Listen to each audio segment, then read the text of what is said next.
Ladies and gentlemen, welcome to Metropolis Radio. Today, I had a completely different video planned, but then this news broke and I decided to scrap that old one and do this one instead. And that is apparently Netflix lays off an estimated 150 staffers. Now, I changed the word staffer to employee in the title of my video because staffer, employee, same, tomato, potato, potato, but whatever. I get it. This is the Hollywood Reporter, and they want to sound all very, highfalutin, and we can't call them employees, we have to call them staffers. Anyway, getting back into it, Netflix lays off estimated 150 employees in new round of layoffs. The majority of the cuts were made in the U.S., and right off the bat, I'm going to say it right now, I am not the least bit surprised that this is happening to Netflix. But anyway, let's dig into this. Netflix is laying off approximately 150 employees across the company, according to an internal memo sent on Tuesday and obtained by the Hollywood Reporter. The layoffs represent 2% of the streamer's total workforce, with most of the cuts happening in the United States. Netflix is also making changes to its animation division, resulting in the elimination of 70 roles in that unit and reducing contractor roles in its social media and publishing channels. So, the one aspect of your production company that's actually the cheapest to run, which is your animation division, you're deciding to cut more roles in that than in your live action department. Because an animated show is always going to be cheaper to produce than a live action show. It will every time. There's a reason why Disney greenlit 2 seasons of Marvel's What If before the first season even came out. It's cheaper to make 2 seasons of an animated show than it is to make a show like Loki or Falcon and the Winter Soldier or WandaVision. Same thing happened with Star Trek Lower Decks. Is before the first season even came out, they announced that there was going to be 2 seasons of that show because, again, same principle. Animated shows are always cheaper to make than the live action show. So why are they cutting their animation division and not their live action? Really beats me. This is just sheer stupidity, right? Netflix should be pivoting more and more into animation just because it is cheaper to produce, but instead they're going all in. They're going all in on live action when their live action offerings are so hit or miss that I don't even bother watching I don't even bother watching any Netflix originals anymore. But that is a different discussion for another time. I know I'm really tangenting here, so let's get back into this. Impacted employees are expected to receive severance packages starting at 4 months, though that time period could increase depending on the staffer's position and how long they've been with the company. Quote, as we explained on earnings, our slowing revenue growth means we are also having to slow our cost growth as a company, a Netflix spokesperson stated. So sadly, we are letting around 150 employees go today, mostly US-based. These changes are primarily driven by business needs rather than individual performance, which make them especially tough as none of us want to say goodbye to such great colleagues. We're working hard to support them through this very difficult transition. End quote. The new round of cuts comes less than a month after multiple full-time staff and contractors in Netflix's editorial and marketing division were laid off. Yes, I do remember that. I know I didn't make a video on it at the time. In April, during its Q1 earnings announcement, Netflix revealed it had lost 200,000 subscribers during the first quarter and expected to lose an additional 2 million during the second quarter.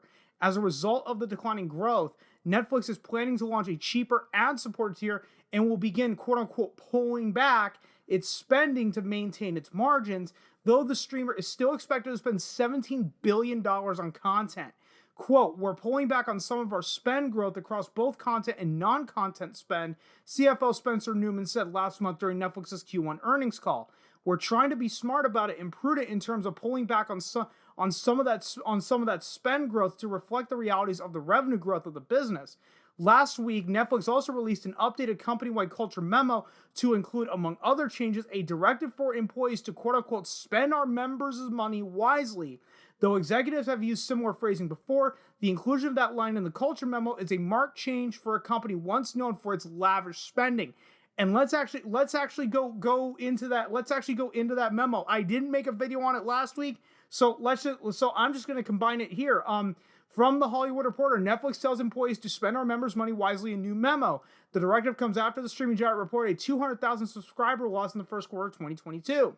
Netflix is advising its employees to be fiscally responsible while facing a loss of subscribers that has sparked fears about the viability of streaming services.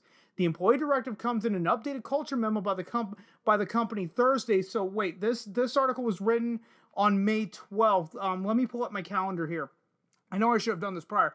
So that would have been May 12th. May 12th was a Thursday. Where the hell was I before I did that? Oh, here we go. Under the judgment section of the memo, Netflix tells employees to spend our members' money wisely, phrasing that the company used in a 2018 letter to shareholders, but is not formalized for staff until now. This is a marked change from the rest of the largely freewheeling document, which also tells employees to avoid rules. It comes after Netflix reported its first loss of subscribers in a decade. Netflix attributed the 200,000 subscriber loss to account sharing, the pandemic, and increased competition from rivals, which, in my opinion, is, the first point, bullshit, second point, bullshit, and the third point, bullshit. All fucking bullshit. Still, the loss at the streaming giant has spooked competitors and investors who are now questioning whether all streaming services will see a similar slowdown.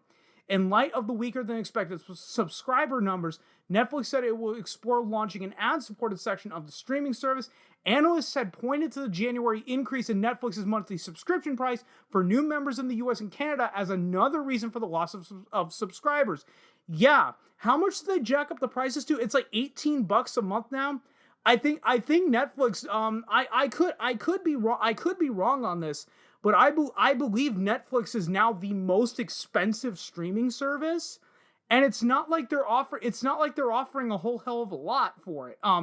The streaming company has also spoken of other cost-cutting measures. Quote, "We're pulling back on some of our spend growth across both content and non-content spend." Okay, I already read that. The slowdown, as well as executives' talks of cutting back on costs, has caused worry among employees at Netflix who have seen a slowdown in hiring and fear future layoffs. To end, Netflix has always stuck by the motto, "Keep only our highly effective people," which it reiterated again in Thursday's update memo. Variety first reported on the details. Well, and what I'm going to say about these layoffs is, yeah, it sucks, but I would also argue this was entirely inevitable. Keep in mind, Netflix, I would argue, was never really the best streaming service. If you look at the market of streaming services, Netflix ain't really the best anymore. What they were relying on was pioneer syndrome. The fact that they were really the first people to lead the charge into that new domain. And that's fine. That can carry you forward for quite a few years. But after over a decade of terrible decisions, really crappy originals. Seriously, the term Netflix original means absolutely nothing. And the fact is, they bragged about how they use artificial intelligence to determine, what shows they greenlight and what shows they canceled. Well, looks like it's coming back to bite them in the ass. And another simple reality is no one stays top dog forever. People forget there was a time when MGM was the biggest Hollywood studio. The MGM was the biggest studio in the Hollywood system, and they stayed in that position for like 20, 30 years. But now MGM, they're still around, and there is a pending sale from Amazon, but MGM is nowhere near as big as it once was. And a lot will argue Disney is gonna face that within the next few years. 20th Century Fox was a major studio again before Disney bought them out.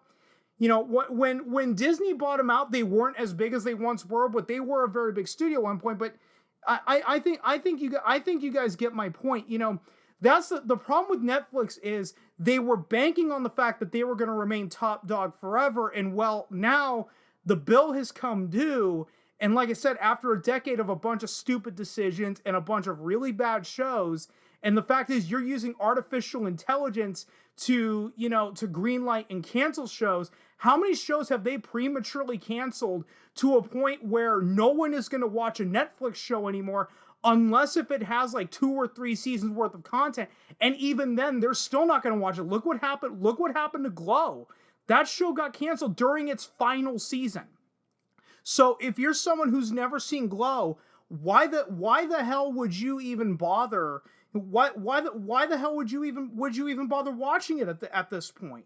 Again, after a decade of stupid decisions, AI deciding everything, and you're not going to be top dog forever. Those are the points I'm trying to make. And guys, I'm going to go ahead and end it right here because I know I'm sounding like a broken record at this point. If you stuck around this long, thanks so much for doing so. And if you've been following me long enough, you know I'm terrible at ending these videos. So I will just see you guys next time.